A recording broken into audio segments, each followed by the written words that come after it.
¿Qué tal? Buenos días.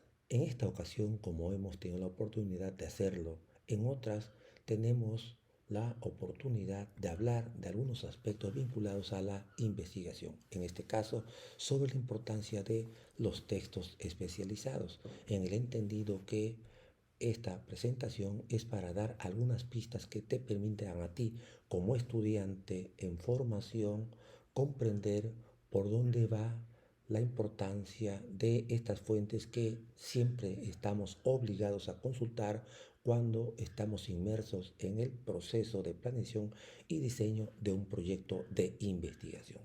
Recuerden que les habla Genaro Aguirre Aguilar y como hemos dicho siempre, esta es una primera aproximación. Lo más conveniente para profundizar en este tipo de tópicos es consultar la lectura especializada, la literatura especializada, especialmente también la consulta con tus profesores. Pues bien, hablemos de los textos especializados, partiendo de una pregunta, ¿cómo solemos hacerlo?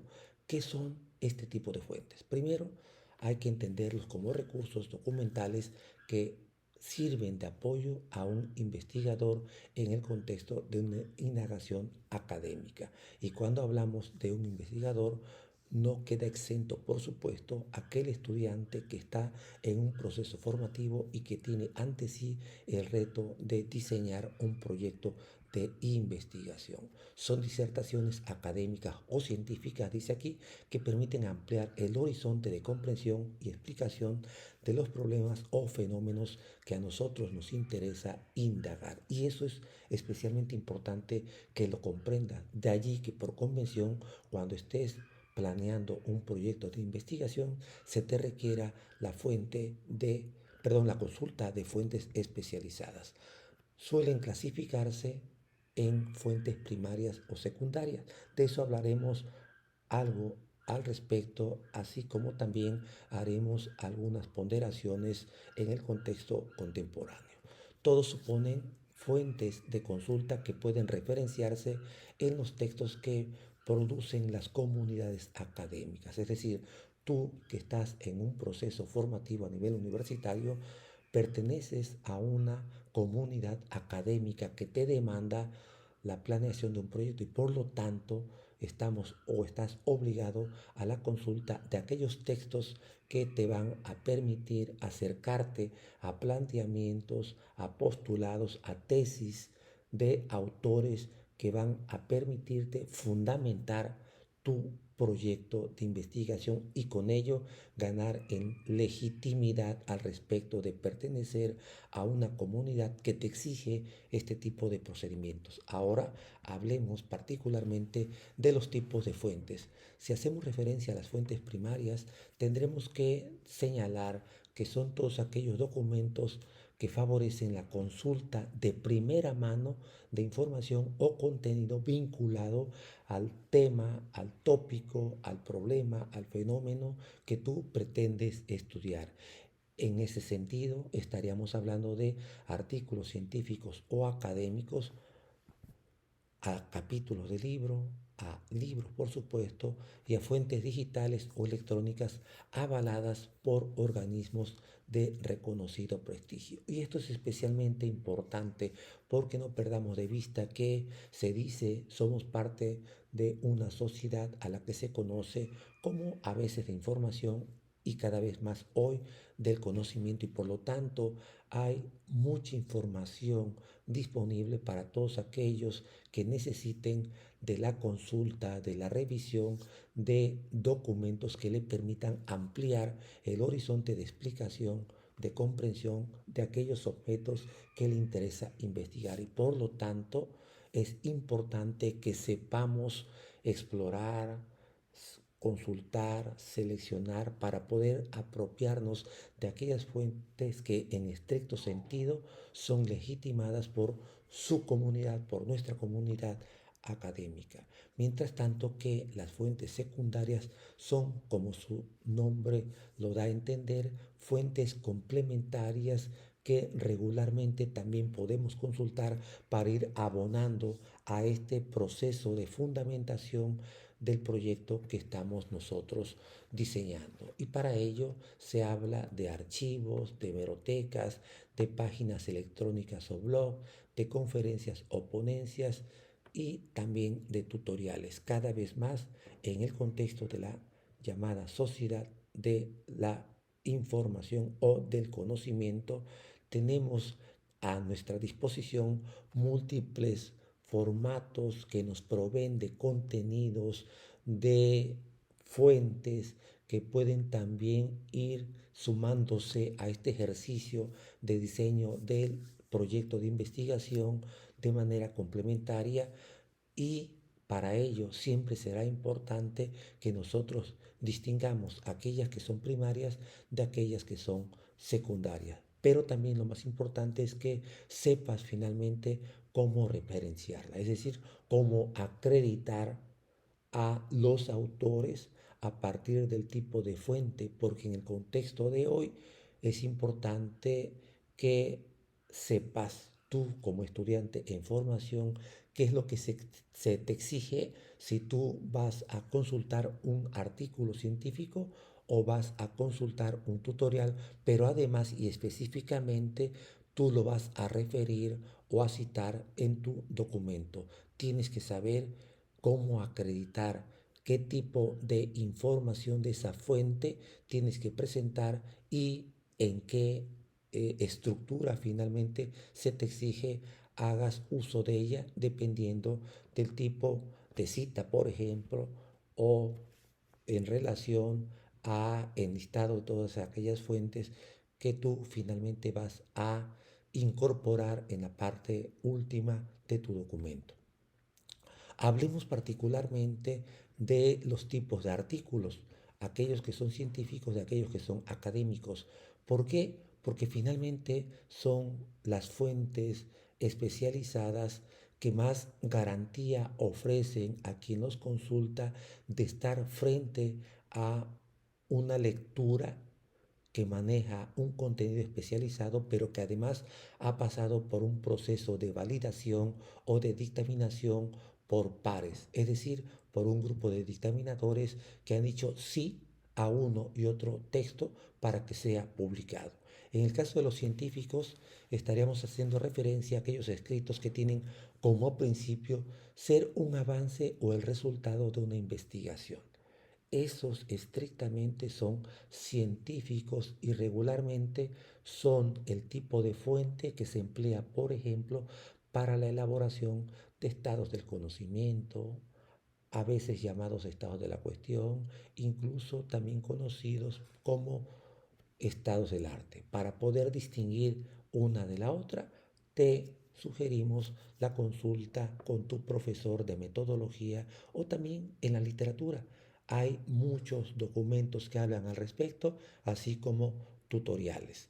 Este tipo de artículos suelen manejar un lenguaje teórico o formal porque son justamente resultado de pesquisas académicas y por lo tanto convenientemente se les exige al o los autores que dominen aquel lenguaje que les es propio a su disciplina y es justamente del que dan cuenta en este tipo de textos. Se desarrollan a partir de una estructura establecida de la que justamente hablaremos un poquito más adelante, ya que convencionalmente tienen que atender una serie de criterios de estructura como de contenido para poder encauzar una propuesta de publicación que pueda ser aceptado por un comité editorial y de dictaminadores. Invariablemente en este tipo de artículos, para ir aclarando la pesquisa académica de la que parten, se habla regularmente de preguntas, objetivos de investigación, a veces se hace referencia a las hipótesis, así como a la presentación tanto de datos estadísticos como también de datos descriptivos. Esto es a partir del tipo de abordaje, si ha sido cuantitativo o cualitativo, y por lo tanto también se habla en algunas ocasiones de los métodos, de las poblaciones, de las técnicas que se han empleado. Si estos elementos están, algunos de ellos referidos en el mismo resumen, por ejemplo, estás ante un artículo que potencialmente es científico. Suelen hacer referencia en la elaboración de estados del arte, es decir, son aquellos eh, tipos de textos que regularmente se requieren, se piden para la realización de un estado del arte. En cambio, los artículos científicos son particularmente ejercicios ensayísticos, teóricos, reflexivos, que se abocan sus autores o el autor al análisis de algún tópico, de alguna problemática, a partir de la misma experiencia que tienen quienes los escriben. Suelen ser, por lo tanto, textos que no presentan resultados de investigación y que se centra la mirada específicamente en aspectos teóricos y por lo tanto tienen este tono, tienen este matiz, estos artículos llamados académicos. Atienden, como lo mismo ocurre en el caso de los artículos científicos, a una estructura formal, pero la rotulación de los apartados puede quedar incluso a voluntad y a la decisión de quién o quienes lo escriben. No siempre están obligados a cumplir con una estructura específica como suele ser en el caso de los artículos científicos. Es verdad, las publicaciones periódicas, tanto para los artículos científicos, para los académicos, suelen establecer una serie de criterios, sugerencias como parte de su política editorial.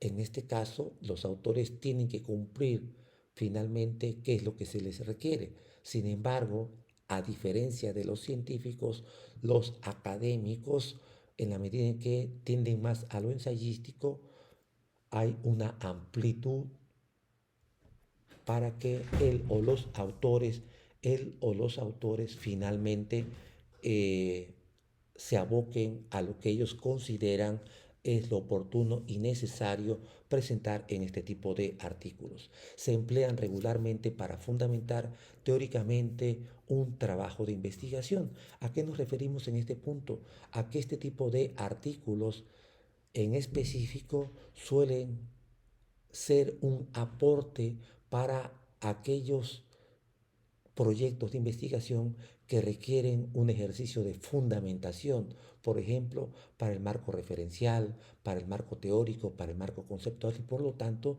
también terminan por contribuir al quehacer investigativo, pero en su origen tienen una intención distinta a la de los artículos científicos. Dicho esto, hablemos entonces de los elementos básicos de este tipo de textos. De entrada, no hay que perder de vista, como decíamos hace un momentito, que las publicaciones periódicas regularmente establecen una serie de criterios editoriales y por lo tanto el investigador está obligado cuando quiere publicar un texto a atender. He dicho investigador y aquí también quedan comprendidos, por supuesto, los académicos. ¿De qué se compone? Digamos que, por ejemplo, de aquellos elementos que dan identidad básica a un texto, como pueden ser el título, que casi siempre se pide en el idioma nativo y un segundo idioma, que en nuestro caso sería el español y el inglés, y en algunas ocasiones incluso un tercer idioma, como puede ser el portugués. Hay que poner el nombre del o los autores junto a su ascripción y el correo electrónico, como está aquí señalado en este ejemplo que está ilustrando la plantilla. Hay que poner un resumen y las palabras claves, además el abstract y el keyword, las keyword, perdón. ¿Por qué? Porque estamos trabajando en un texto que para darle identidad se nos está requiriendo, además del idioma nativo, un segundo idioma. Y en ese sentido entonces, si es el segundo idioma, el inglés, estos son los elementos que complementan a el texto en el idioma nativo. Al respecto de la estructura básica y del contenido, ¿qué es lo que podemos destacar? En el caso de los textos académicos, también, como hemos dicho, pueden responder a una estructura que cumple con los criterios que editorialmente se han establecido. Y en ese sentido podemos destacar que son convenciones que pueden ser comunes tanto para este tipo de textos que, como hemos dicho antes, son teóricos y reflexivos, de aquellos que son también o finalmente científicos, ¿no? Hablamos en su estructura básica de una introducción, del desarrollo y de las conclusiones. Y por supuesto, dependiendo del tipo, si es científico o si es académico, hay ponderaciones, rasgos que los diferencian.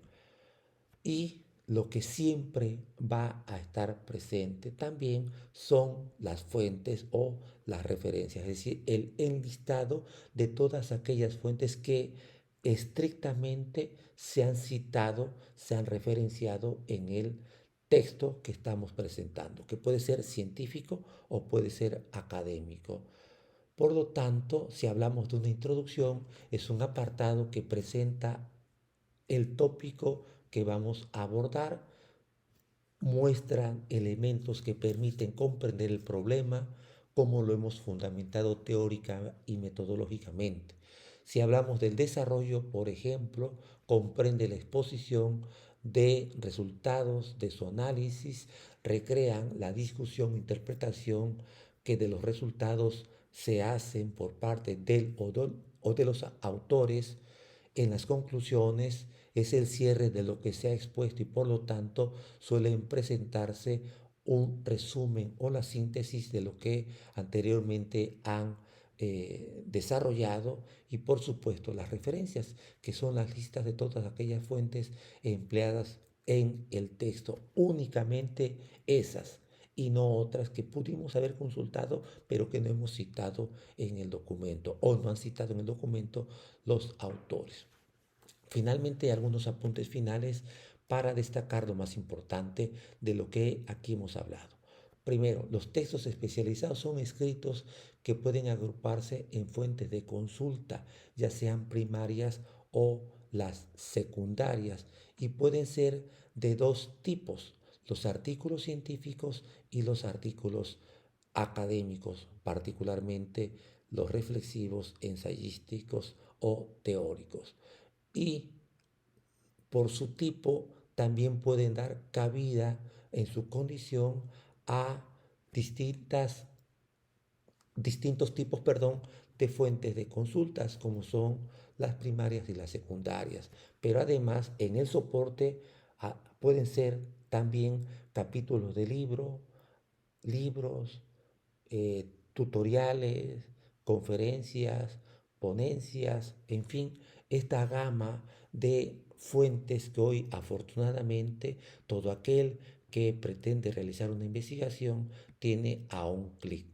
Sin embargo, los más importantes para, por ejemplo, el desarrollo de un estado del conocimiento o un estado del arte son los artículos científicos, en la medida en que reportan hallazgos, resultados de procesos investigativos, y por lo tanto se convierten en materia prima, en documentos de primera mano que pueden acompañarte en la comprensión, en la explicación y por lo tanto en la amplitud de miras que se te requiere a la hora de estar planeando o diseñando un proyecto de investigación. Estos textos científicos entonces son diferentes a los textos académicos, ya que estos últimos son, como aquí se dice, ensayísticos y preferentemente teóricos y reflexivos. Es decir, no ofrecen información con relación a conocimientos que vienen de investigaciones empíricas, que eso es clave para reconocer la diferencia con los artículos científicos. Sin embargo, como hemos apuntado ya antes, este tipo de fuentes son un aporte porque finalmente se elaboran a partir de la experiencia y por lo tanto de las miradas de especialistas que tienen detrás de sí un cúmulo de conocimiento que pueden ser resultado, sí, de investigaciones científicas, pero también alimentadas desde sus propias prácticas o biografías académicas. Y eso también contribuye significativamente, en especial para un estudiante que está en un proceso formativo o aquel investigador que necesita desarrollar un marco teórico, un marco conceptual, un marco contextual, un marco referencial. Es decir, estamos ante dos tipos de fuentes especializadas que, independientemente que tienen rasgos que las diferencian, terminan por ser aportes que oportunamente hay que ir consultando a lo largo de la planeación y, por supuesto, durante el propio quehacer investigativo. Cuanto más si son ustedes estudiantes en formación. Hasta aquí la dejamos. Recuerden, les ha hablado Genaro Aguirre Aguilar y, como siempre lo he dicho, esta es una primera aproximación. Lo más importante es la consulta justamente de fuentes especializadas si quieres profundizar en estos tópicos, porque sobre ello hay mucha literatura en Internet particularmente. Y lo otro es dialogarlo con tus profesores, con tus directores de tesis y con tus tutores académicos. Nos vemos y escuchamos en la siguiente.